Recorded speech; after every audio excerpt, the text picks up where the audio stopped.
record. Hello, welcome to another podcast of Holly D Live. I'm Holly D, and I'm here with the one, the only, Classic. Introduce yourself, dog. My name's Classic. Introduction done. Let's move on past it. And we're moving past Today's topic. Yes. Being more famous than you are rich. Which is better, richness or famousness? I couldn't tell you because I'm more famous than I am rich. And so am I. But you know what? I swear, man, I do know people that are on the richest side. And they are sad people, they are. Some of them. Now, some of them are happy as fuck. They're like, I go skydiving, I will rock a mountain climbing. I suppose that really depends on how you got your money. Right. I mean, there's these people out here like... Oh, I am going to roll up my window now. You said to roll it because of the fucking train. Oh, where we live, there's just trains galore. Just go on 24/7. How often does that train roll by, my friend said. And I replied, so often you will hardly even notice. Yep. But anyway, as we listen to the sweet sound of the fucking train go by, as you were saying, Classic. Alright, yeah, no, it really, I suppose that depends on how you made your money. And also, I don't know, maybe there's a different type of fame that we don't know about yet.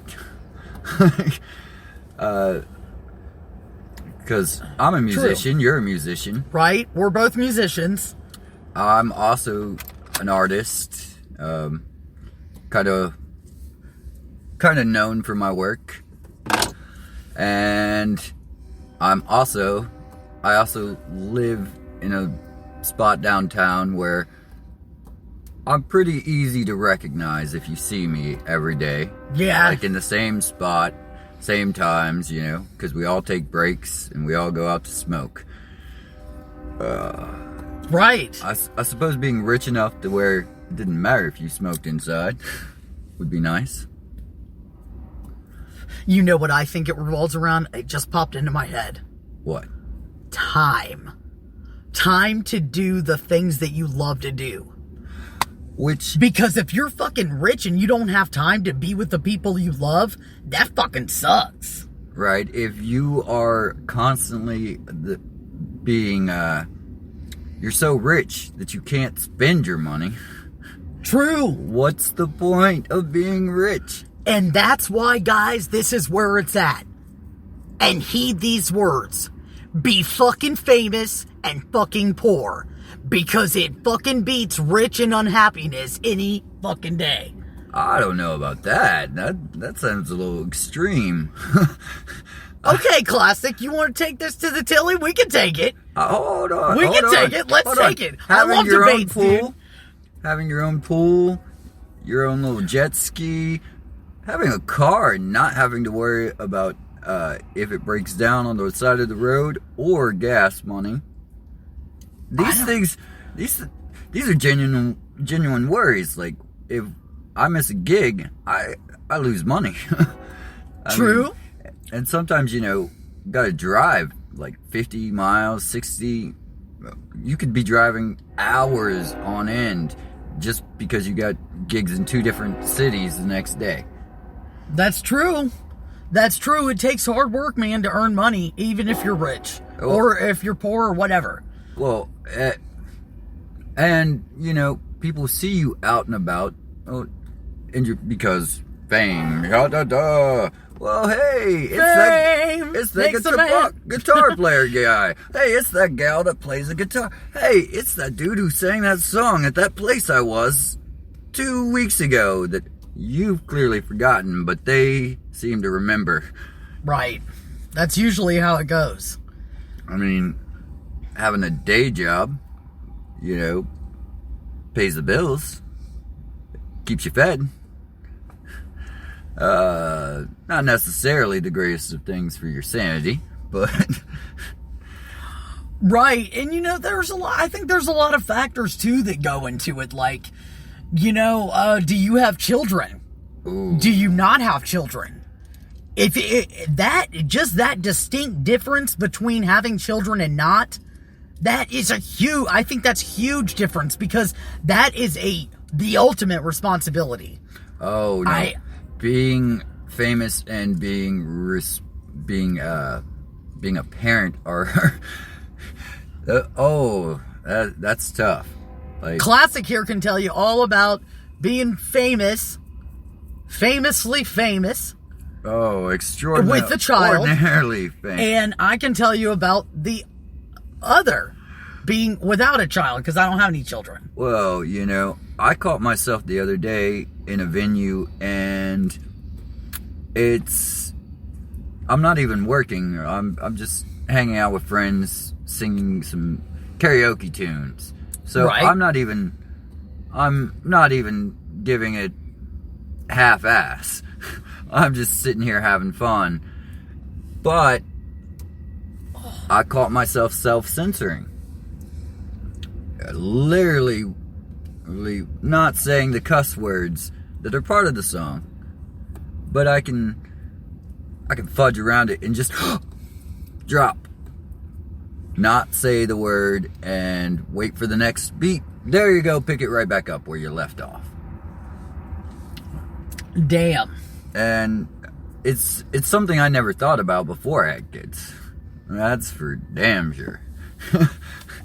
I never worried about cuss words. In fact, I was rather fond of learning foreign ones. Right.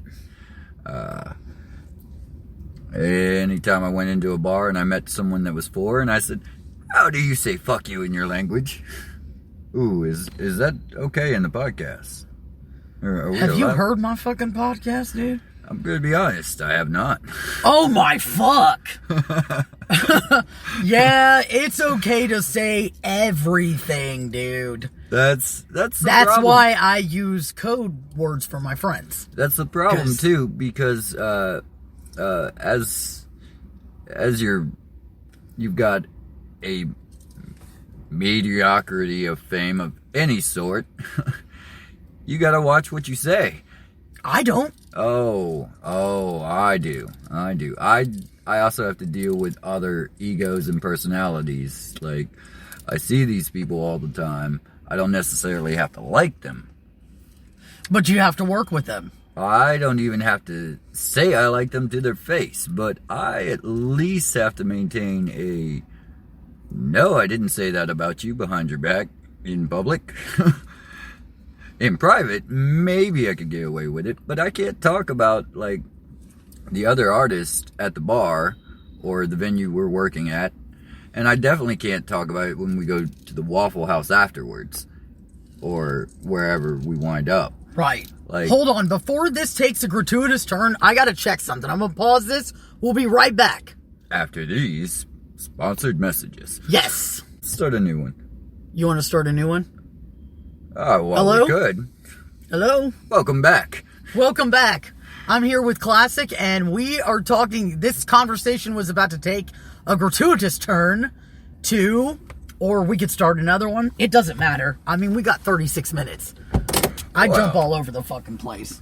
Well, one of the things that about being semi-famous is you don't really have time. You don't.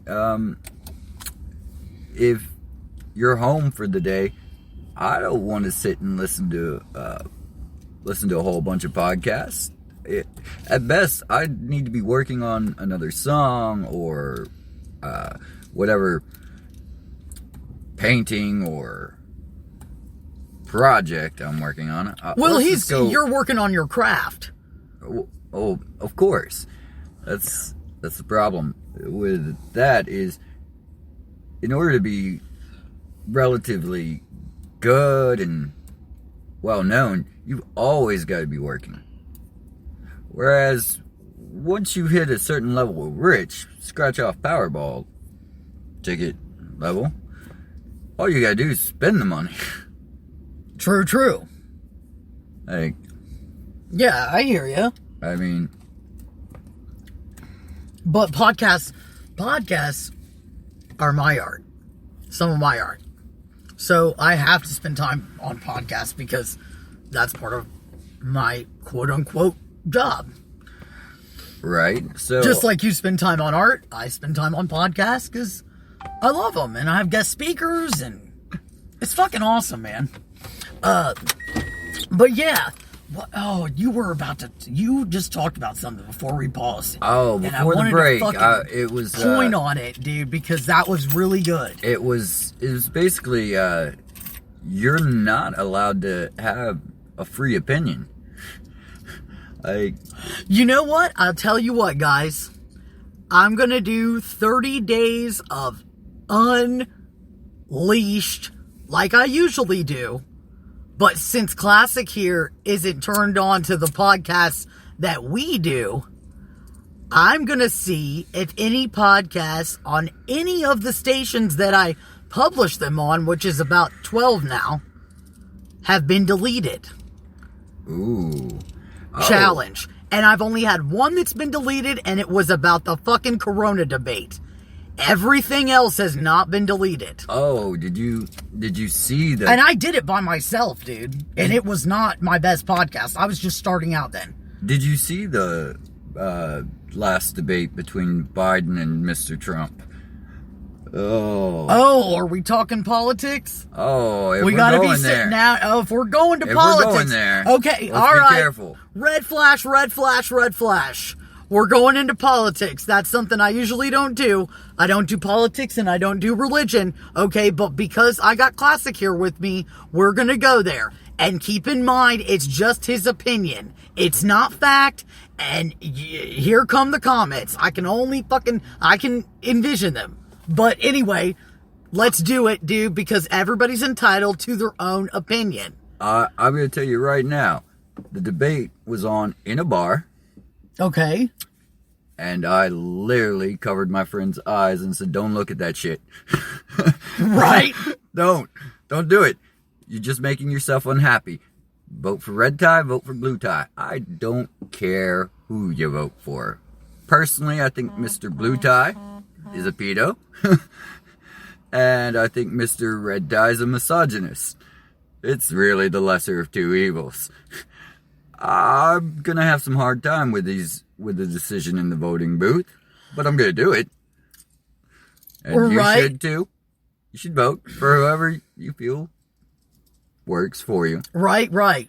I think, it's... Oh, man.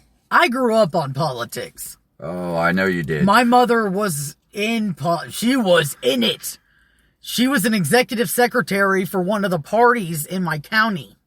And then she went and worked for in my county, the Board of Elections. So she was all over it, man. I used to fall asleep to Larry King Live and shit. Well, so, I've seen it come up. I've seen it become a huge part of our nation, and I've seen it fall to an unclustering amount of despair.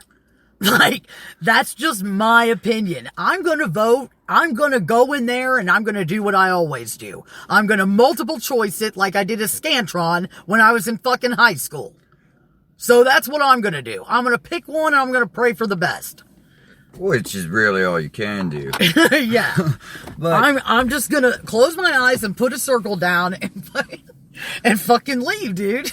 But my whole point on that is I catch myself watching tarot card videos as something to do because they're 15 minutes. I just left before I came to you, dude. I was watching one. But go ahead, continue. And at the end of these things, what usually happens is thank you, bro. Google or YouTube will automatically decide to play whatever comes next. And it just happened to be the Australian version of the election coverage. And I'm watching the Australians, and they're already calling it. If you want to see what they think, well, go ahead. I'm not stopping you. But all I'll say about it was, you can tell who Australia was rooting for. Right. I have no idea how we got onto that tangent, but tangents, that sounds like a great way to run things.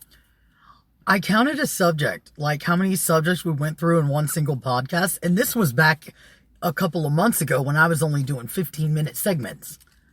Oh, wow. And we went through, 11 subjects in 15 minutes, man. In 15 fucking minutes. So don't worry about jumping in around. I'm going to get his cherry pop to my podcast tonight, guys. Oh. So it's going to be interesting. It's going to be fun. The cherry popping of classic. The cherry popping of classic. The one, the only classic. We've been friends forever, guys. Oh. And we've got stories for days, but that'll be for another time. Oh, we should do one on religion.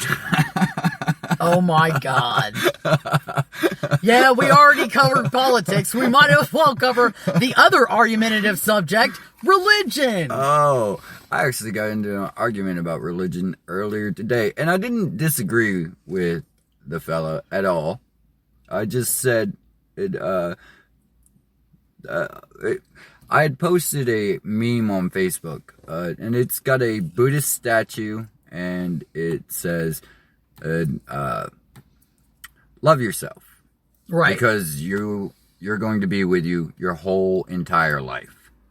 And I, being the Zen hippie motherfucker I am, said, oh, hey, yeah, that's nice. I'll share that. So, of course, a conservative Christian comes in and says, nope. On loving yourself? This is not what Jesus teaches us. And I said, actually, there's nothing about the teachings of the Buddha that contradicts the teachings of Christ. They're entirely compatible with one another. They are very compatible. I've studied both.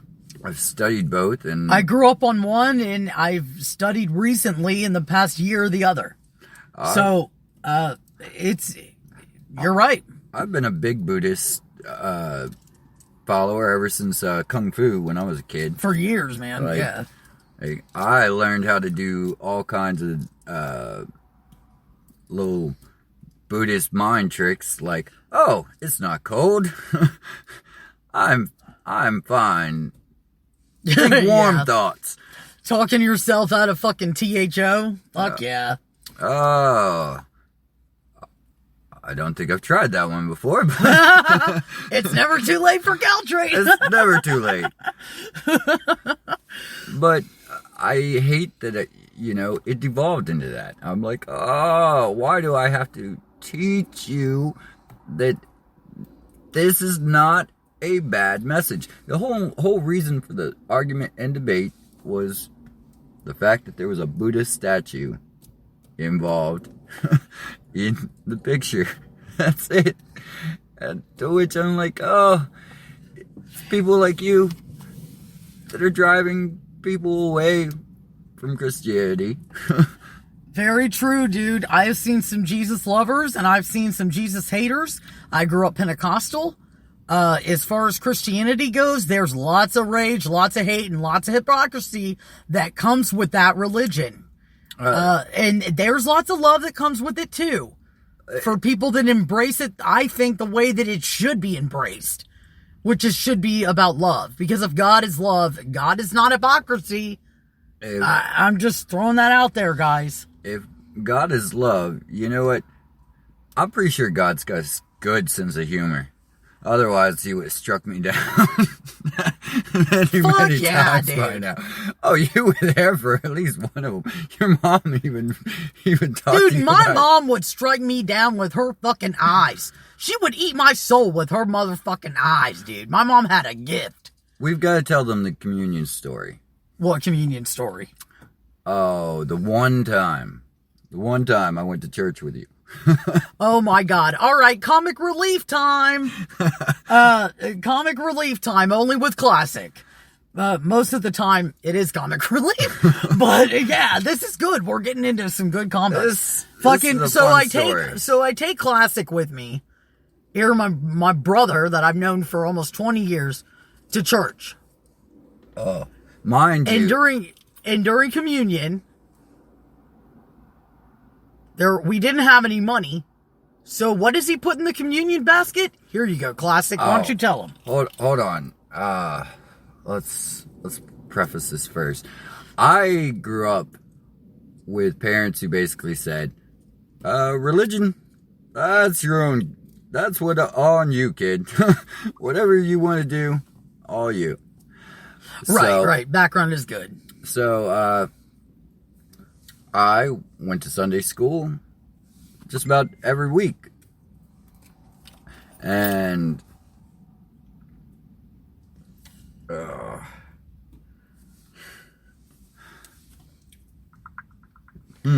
I'm also getting a lot of text right now of adult nature. It's the witching hour. The irony.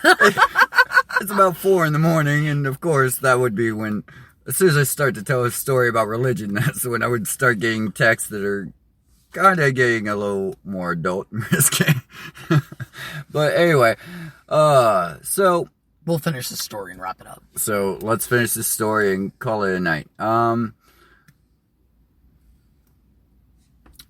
Let's see. I wrote on a piece of paper, I refuse to take part in your mock symbolic cannibalism. Basically because I didn't want to eat Jesus. I'm not a cannibal. I'm not I'm not a vampire or a zombie. I'm definitely not trying to drink anybody's blood. Right. He did, dude. And then he put it in the freaking communion basket. I was like, holy shit, we gotta go, bro. Before they count that up and they see that fucking letter, we gots to go. And so we did. And that is it. That is it. And that was it. And this is our finale to the podcast. I want to thank Classic for being a guest on my podcast for the first time. Well, thanks for having me. Sorry, we had to discuss two of the most argumentative subjects ever. Argumentative subjects that you're not supposed to talk about in a bar. Out of all my podcasts, I have not touched on either of those subjects until you, dude. Of course. But of course not. Of course not, dude, because he takes it there. And there will be much more to come from Classic. This is only his first podcast, but it will not be the last. I will make sure of that, general public. And I appreciate your time. I appreciate everything that you do for me and all the downloads and all the support, man. Keep it coming, and I'll keep them coming strong. And we love you. Be safe out there. Peace. Go ahead, Classic. Oh, I was just going to say, stay tuned. Next episode brought to you by... Da, da, da.